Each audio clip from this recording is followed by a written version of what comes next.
Hey, hello guys, welcome to the another lecture series on electric charges and electric field. In this video we're going to discuss about torque experienced by a dipole in external electrical field and also the potential energy of a dipole in external electrical field. Alright, so if you haven't checked the previous videos, I've done all the topic wise videos in the channel. You can go and watch those videos and I'll also leave the link in the description. Fine, so let's get started. Alright, so now first thing is torque experienced by torque experienced by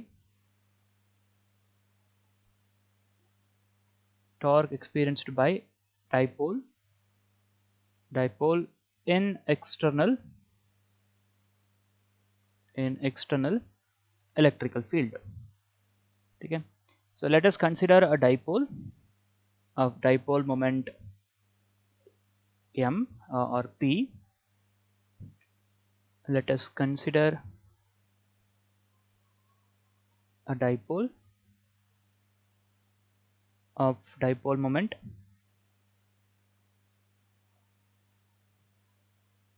p kept in an external electrical field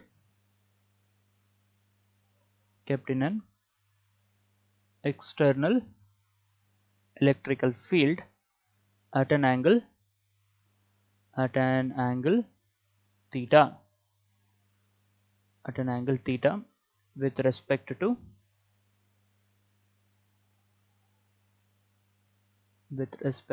electric field. So see, before going for any derivation, you will also have to write a little bit about the diagram that which we are going to draw. So now we're going to draw the diagram, and this derivation, if you are in a PUC board, state board, this is a 3 marks important derivation. Even in even in CBSE board, they can ask this. So we will consider a dipole now. We already know what is a dipole. Dipole is nothing but two equal and opposite charges separated by distance. So before that, let us consider an electrical field. So we have a uniform electrical field going from left to right. All right.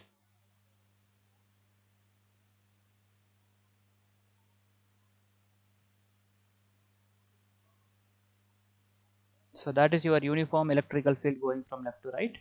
Let us say that is E. E is the electrical field going from left to right. And now let us consider a dipole. Okay. Let us consider a dipole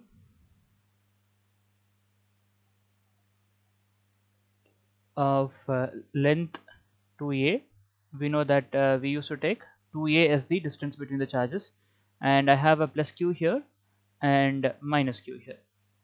Okay, so two equal and opposite charges separated by distance, and the angle between dipole moment is direction of dipole moment is from minus q to plus q, and external electrical field is to the right. The angle between minus q to plus q direction, that is dipole moment, and external electrical field is theta. All right, now we already know that if we keep a charge q in an external electrical field E, the charge q will experience a force of E into q, right? We know that the force experienced by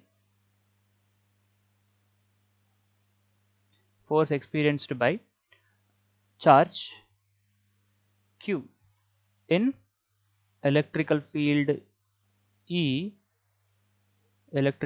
E is E into q. If it is a positive charge, then it will experience a force in the direction of electrical field, and if it is a negative charge, it will experience force in the opposite direction of electrical field. All these things we have discussed in previous video, right? Now this charge plus q will experience a force in which direction? It will experience a force to the right. Okay, how much will be the force? E into q will be the force, right? And this charge, negative charge, will experience a force in the opposite direction of electric field, and how much will be that force? That will also be E into q, right? Now don't you see there are two equal and opposite forces? Okay, they will contribute to a couple, because of which the dipole will start rotating. It will rotate in the clockwise direction, right? So here this dipole will try to rotate in the clockwise direction, because this force here is trying to pull it to the right and this force is trying to pull it to the left. It tries to align itself somewhat in this orientation. It will try to align itself in this orientation. Once the dipole is in this orientation, the force EQ will be acting to the right, and this EQ due to the negative charge. Minus q will be here, plus q will be here, and now both the forces will balance out each other. Matlab now they cannot rotate. The torque will be 0, right? Now only when there is a separation between these two forces, right? Only when there is a separation, perpendicular distance, a perpendicular separation between these two forces, there will be a torque. Once they rotate and become like that, okay, then the one force is to the left, another force is to the right, and there is no perpendicular distance between them. So then the torque will be 0. It cannot. Look at this diagram. Can this force EQ and this force EQ produce a rotational motion on this dipole? No, it cannot, right? So therefore, um, at this orientation, you can see at this orientation, when the dipole is making an angle theta with respect to external electrical field, these two forces will try to rotate this dipole. Now that rotational effect caused by these two forces, rotational effect caused by these two forces is nothing but the force into perpendicular distance between the force, because this is a couple, and the torque due to couple is nothing but force multiplied by the perpendicular distance between the force. Okay, so now let me just draw the perpendicular distance between these two forces. Now you extend this line backwards. Okay, you extend this line backwards. Now this is one of the direction of the force, right? EQ, yeah, EQ and this EQ, these two are the two forces, and the perpendicular distance between them is this. Now how do I find out that length? See, now this angle, this length, the length of the dipole is 2a, and this angle is theta. Don't you think this length, the perpendicular distance, will be 2a sine theta? It will be 2a sine theta, right? And this distance, which we don't want anyway, it will be 2a cos theta. Okay, you can use trigonometry and find this out, not a problem, right? So now I know the force EQ are the two forces, and the perpendicular distance is 2a sine theta. So I'm just going to write directly. We know that torque due to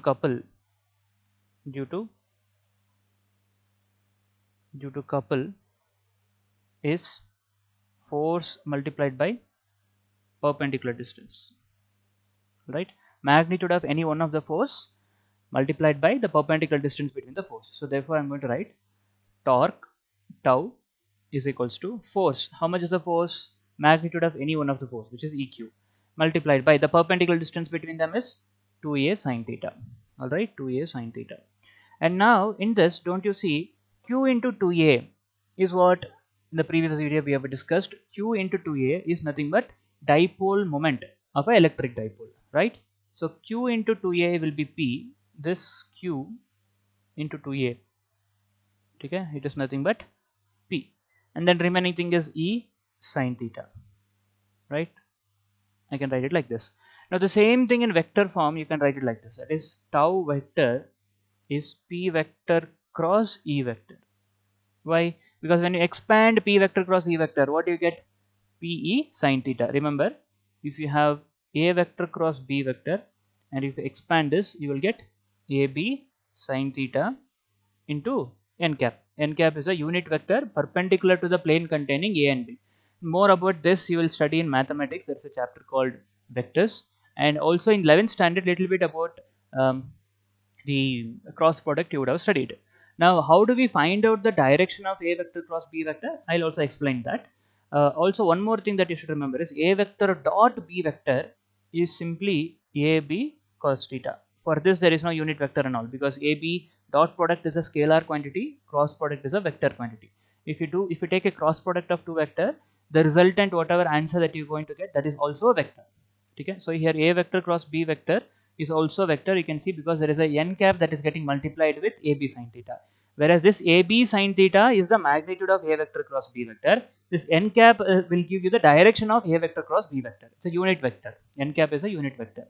All right, now here P vector PE sine theta is what I have. I can write that as P vector cross E vector, and also torque is a vector quantity. Now how do I say torque is a vector quantity? Because see, if the body is rotating in an anti-clockwise direction, let me show that here. If a body is rotating in a anti-clockwise direction, okay, then the torque will be outwards. The torque will be outwards. All that you have to do is curl the fingers of your right hand in the direction of rotation of a body. Very important, listen to it very carefully. If body is rotating in the anti-clockwise direction, take your right hand, not left hand, take your right hand, curl the fingers of your right hand in the direction of rotation of a body.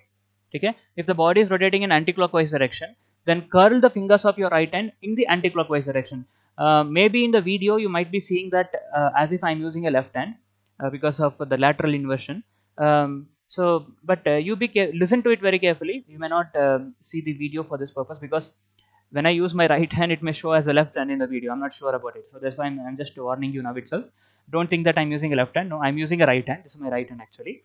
So as you should curl the fingers of your right hand in the direction of rotation of the dipole. If the dipole is trying to rotate in the anti-clockwise direction, then curl the fingers of your right hand in the direction in the anti-clockwise direction. Then thumb, whatever is the direction that the thumb points, that is the direction of the torque. So if the dipole is rotating in the anti-clockwise direction, the direction of the torque will be outwards. It doesn't mean that the dipole is going to come out. No, it just indicates that the torque outwards just indicates that the dipole is rotating in the anti-clockwise direction. Similarly, if the dipole is rotating in the clockwise direction, then curl the fingers of your right hand in the clockwise direction, then thumb will point outwards. So that is the direction of torque. So in this case, in this case, if you see, it's going to be a clockwise direction, right? Because this force here to the right, this force here is to the left, so it will try to rotate the torque rotate the dipole in the clockwise direction. So now I should get, when I do P vector cross E vector, I should be able to get the torque, the direction of the torque. Yes, let us check that. Now P vector is from minus q to plus q, so the P vector is this is the direction of P vector, and external electrical field is like this, E vector is to the right. Now the angle between them is theta. Now how do I find out the direction of cross product of two vector? Again use the right hand. Okay, keep the fingers of your right hand in the direction of first vector. P vector cross E vector is what direction of P vector cross E vector is what I need to find. Correct. So in this, first vector is what? P. Second vector is E. So take the right hand and keep the fingers, or align the fingers of your right hand in the direction of first vector. Then curl the fingers of your right hand towards the second vector. Second vector is down, like P vector is like this and E vector is like this, right? So P vector cross E vector, thumb is pointing inwards. Yes, and that is the direction of the torque as well, right? So that's how you're going to find out the direction of cross product of two vectors. So to find the direction of cross product, take the right hand. You're going to use your right hand and align the fingers of your right hand in the direction of the first vector. Then curl the fingers towards the second vector. Then thumb will give you the direction of cross product of two vector. All right. So here now I got to know the torque experienced by a dipole in an external electrical field is given by P vector cross E vector, and this is very, very important. Okay. Now here, if you expand this, as I already told, this is going to be magnitude of P vector cross E vector is nothing but P sine theta. Okay. Now we will discuss very important note on this. The note is, when will the torque be zero? Okay, you can all think, when will the torque be zero? I have written the torque is P vector cross E vector, which is P sine theta. For what value of theta, sine theta will become 0, so that the torque will become 0. So there are two possibilities. When theta becomes 0, sine 0 is 0. When theta becomes 180, sine 180 is also 0. So therefore, if theta equal to 0 or 180, then the torque experienced by the dipole is 0. Okay. Now let me show that here in the diagram. I have already told that while explaining, if the dipole starts aligning itself in the direction of external electrical field, then it will experience a zero torque. Let me also draw and show you that once again. See, this is the external electrical field that I have. Okay, and let's say I have a dipole here. Okay, this is plus q here and this is minus q here. Now the dipole moment is from minus q to plus q. Okay, and the electrical field is to the right. Dipole moment direction is also to the right, so they both of them are in the same direction. Correct. And now you can see this force this force, positive charge, will experience a force to the right. It will experience a force eq to the right, and this negative charge will experience a force eq to the left. Okay. Now these two will cancel out each other. Why will they make the dipole rotate? Because they're exactly in the opposite direction, right? So there is no torque. So in this orientation, theta is 0. Okay, theta equal to 0 in this orientation, because the dipole moment is to the right and the magnet external electrical field is also to the right. Now let us take another diagram. Here, let us say plus q is here and minus q is here. So the plus q will experience a force in which direction? Plus q will experience a force to the right. Okay, and minus q will experience a force in which direction? To the left, opposite direction of electric field. Now even in this case, they're facing each other, the forces are towards each other, and they will cancel out each other.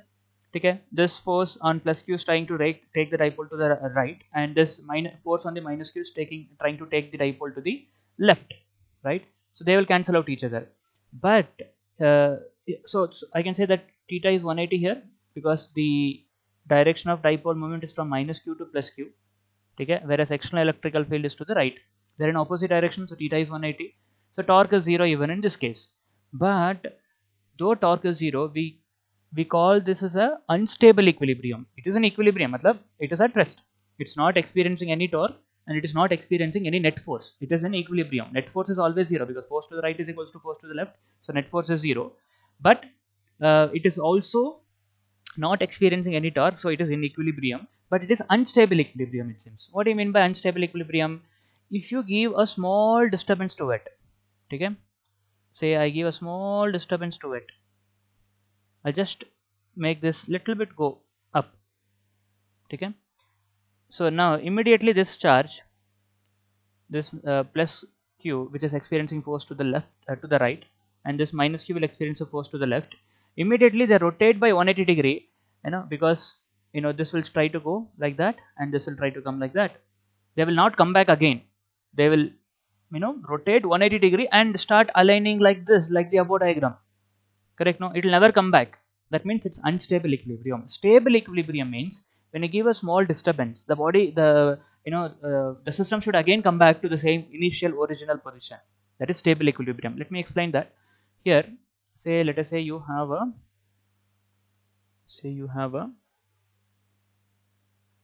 a bowl or a depression in the platform, something like this. Okay. Now what you do is you put a ball. You leave a ball here, so the ball will remain here. Okay. You give a small disturbance to the ball. Let's say you take the ball here and leave. Moment you leave here, the ball will again come back here. Okay. It will oscillate obviously, and it will come to rest here. Or you take a ball here, give a small displacement in this direction to the left, and then you leave. Again, it will come back here. Now, no matter where you leave, it will always come back and align, or it will come to rest at this position. This is stable equilibrium, because from this orientation, even if you give a small disturbance, it always comes and orients or keeps itself at the same position after some time, right? This is stable equilibrium. Unstable equilibrium is a situation something like this. So let us say you have a kind of mountain like that. Okay, and now you keep a ball here. Now this ball is at rest.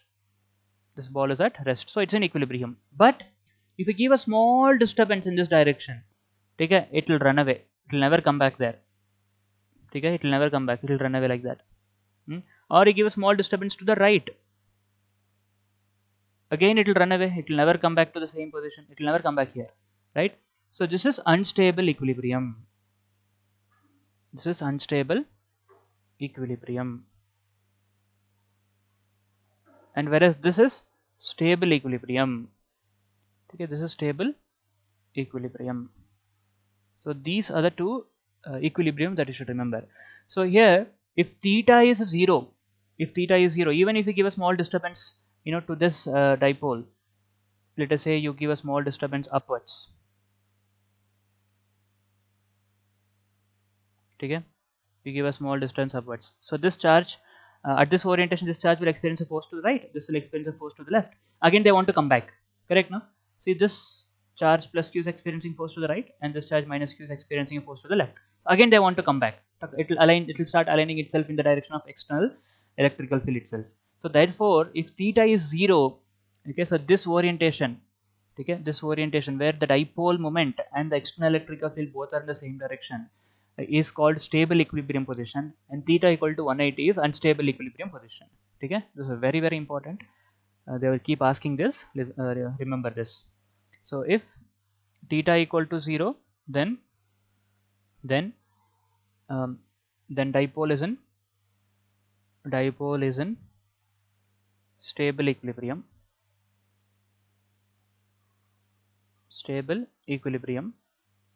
and if theta equal to 180, then it is in unstable equilibrium.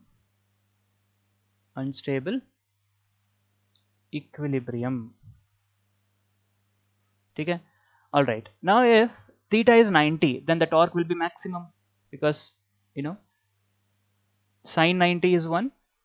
If theta equal to 90 degree, then torque is maximum, and how much will be that? I know PE sine theta is the torque. Sine 90 is 1, so the maximum torque is P into E. Okay, so that is your maximum torque. All right, fine. So this is a very important topic where they will ask this derivation of finding the torque experienced by a dipole in external electrical field for 3 marks if you are on a PUC board or any state board. Okay, and in CBSE board these kind of questions can ask, like they will ask you about stable equilibrium and about unstable equilibrium. Okay, so these things are important. Just study this thoroughly. And now the next topic that we're going to discuss is potential energy of a dipole in external electrical field. Potential energy of a dipole in external electrical field. Now what is this potential energy? What I'm trying to say is that when you have a dipole oriented, let's say the dipole is oriented in the direction of external electrical field, and now you want to rotate it. Okay, you want to rotate it, you give a small, you rotate it. If you are rotating, you are doing work, right? The dipole is aligned initially in the direction of external electrical field, stable equilibrium. Now you rotate it little bit. Okay, when you rotate it, you have to do a work, right? So whatever energy that you spend is stored as potential energy. Okay, it is just like in the catapult, you take a stone and you pull it, you are doing some amount of work, that energy is stored as potential energy. Moment you leave it, the stone will fly off. That means the stored potential energy in the rubber is getting converted into kinetic energy of the stone, the same way. So whatever work that you do in order to rotate the dipole in external electrical field, that is stored as electric potential energy. All right, so now let us see how do we derive that. Okay, so potential energy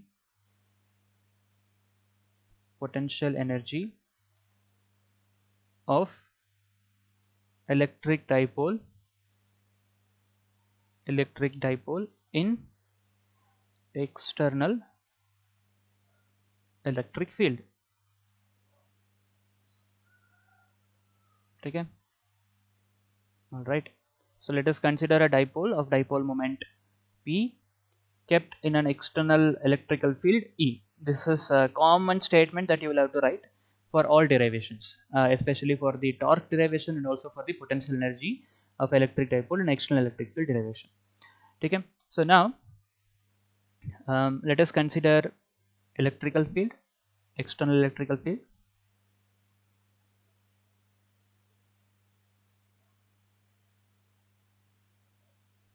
Okay, that's my external electrical field. And now let us say I have a dipole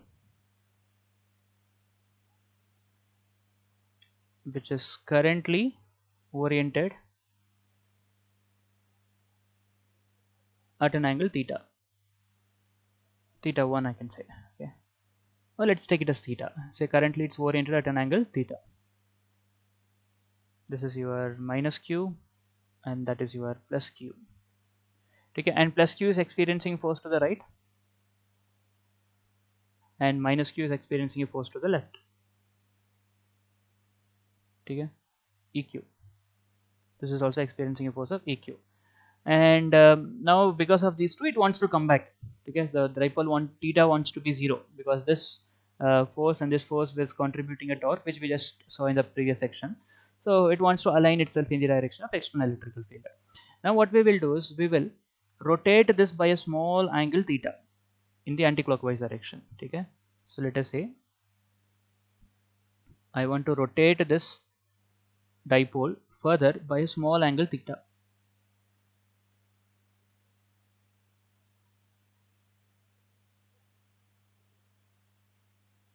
By a small angle theta.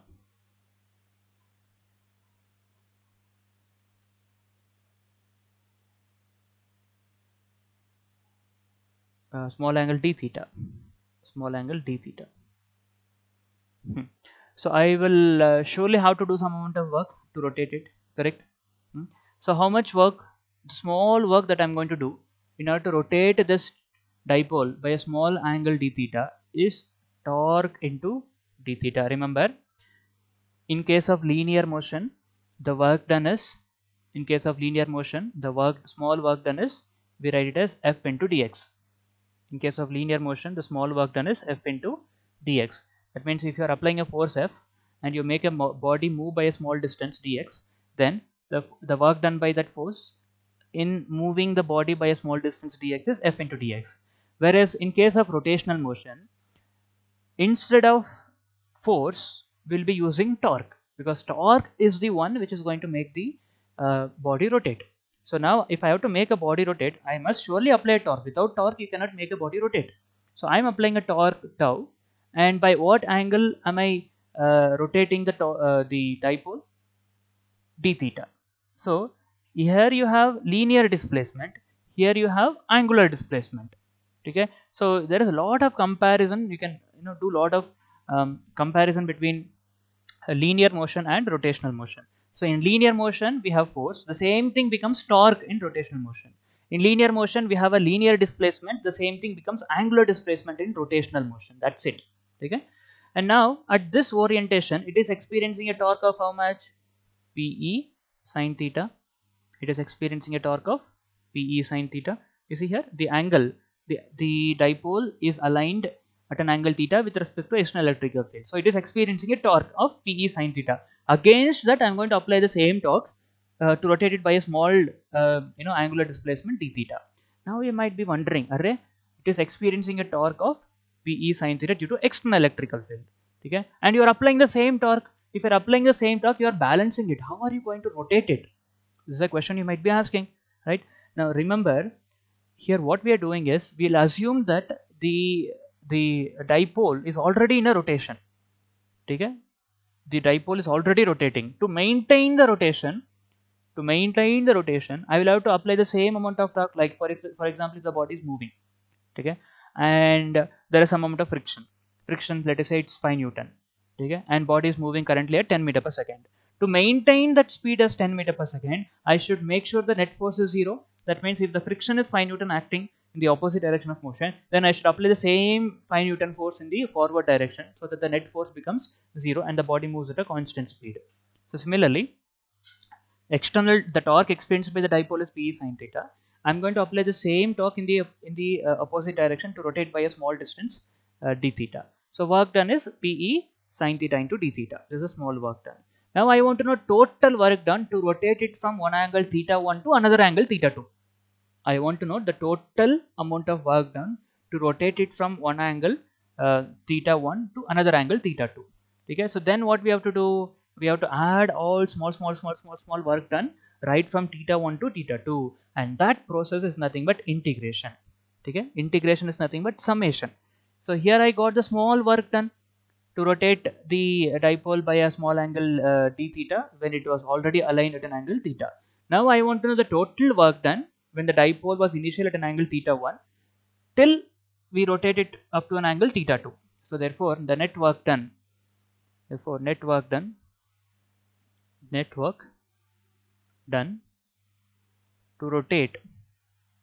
to rotate from theta 1 to theta 2 is, I'll write W net, okay? W net is equal to, W net is equal to, or I'll put it like this, integration of dW is equals to integration of PE sine theta d theta from theta 1 to theta 2, from theta 1 to theta 2. Okay? Now this integration of dW, whatever energy work that you do to rotate it from one angle to another angle, that is only called as potential energy. That is stored as, in this case, that will be potential difference, because you are rotating from one angle to another angle. So this is going to be a potential difference. Maybe I can write it as delta U, okay, which is equals to, U is a potential energy, okay, increase in energy will be delta U. And here you can take this PE out, integration of sine theta d theta from theta 1 to theta 2, limit from theta 1 to theta 2. Now what is integration of sine theta? It is minus cos theta. Integration of sine theta is minus cos theta. It is opposite of differentiation. Remember that. Let me write that here. Integration of sine theta d theta is minus cos theta. That means if you differentiate minus cos theta, you should get back sine theta. Yes. Differentiation of cos theta is what? Minus sine theta. I already have a minus outside. Minus into minus will become plus sine theta. Similarly, integration of cos theta d theta should give you sine theta. Why? Because if you differentiate sine, you should get back cos. So integration is reverse of differentiation. Okay? So in this case, I'm going to write this as PE into integration of sine is minus cos theta and the limit from theta 1 to theta 2. Okay? So what do we get now? You can write this as PE into apply the limit. Limit applying means what? In place of theta, I'll substitute theta 2 first, upper limit. This is called as upper limit. Then put minus. Then in place of theta 1, you're going to substitute. In place of theta, you will substitute theta 1 after putting minus. Minus, and then repeat the same thing, which is minus cos. In place of theta, you will substitute theta 1. Okay? Now what do we get this as? Potential energy is, the difference in the potential energy, a change in potential energy is minus into minus is plus, cos theta 1 minus cos theta 2 is what we get. Okay?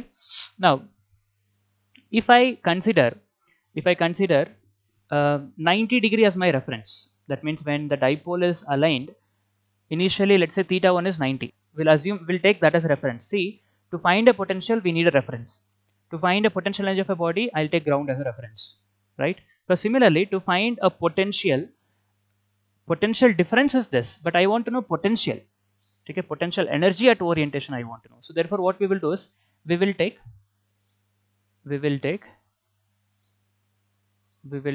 theta 1 is equal to 90 degree as reference.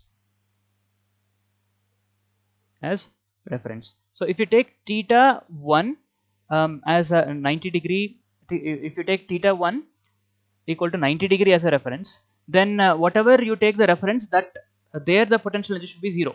If I take ground as a reference, the potential energy on the ground is 0, right? Depends on the reference. Okay, take very careful. So with respect to ground, if I'm talking, then if any body that is on the ground, the potential energy will be 0, and when you take it up, the gravitational potential energy will be mgh, because that's with respect to the ground is what we are calculating. Similarly, we will take theta 1 equal to 90 degree as a reference. Therefore the potential energy at that point is going to be 0. Okay, therefore potential energy at theta 1 equal to 90 degree is 0. So that means here if you see, I've written delta U. Delta U means what? Final potential energy minus initial potential energy. This delta U is nothing but increase in potential energy, which is final minus initial. This is U2 minus U1. Okay. Now U1 corresponds to what? Potential energy at theta 1. So if I say theta 1 is equal to 90 degree as my reference, if I consider that as my reference, then U1 will be 0. Okay. So therefore what do I get? Potential energy at an orientation some other angle theta is going to be, or you can write U2 minus 0 is equals to PE cos 90 minus cos theta 2. Okay, so cos 90 is 0. So then what do I get? U2 as minus PE cos theta 2. cos theta 2. Theta 2 is what? Angle made by the dipole with respect to external electrical field. Finally, let us take that angle as theta, some other angle theta. Instead of theta 2, I am taking any angle theta. So therefore, I can write potential energy of a dipole in external electrical field at any angle theta is minus PE cos theta. This is very, very important, because they will ask questions on this. How much is the work done to rotate the dipole from one angle to another angle? They will ask question like that. Okay, so this is also written as P vector dot minus of P vector dot E vector, because when you expand P vector dot E vector, you will get P cos theta, right? So you can be written as minus P vector dot E vector. So that is your potential energy of a dipole in external electrical field, minus P vector dot E vector. So torque is what? Torque is P vector cross E vector, whereas potential energy is minus P vector dot E vector. Okay? So this is the derivation for potential energy of a dipole in an external electrical field. Okay, so that's all for this video. We will continue our discussion on this topic in the next video. The next video we're going to solve problems on these topics, torque and potential energy. So very, very important and interesting problems. Alright, so till then, stay tuned. Happy learning. Thank you all. Bye bye.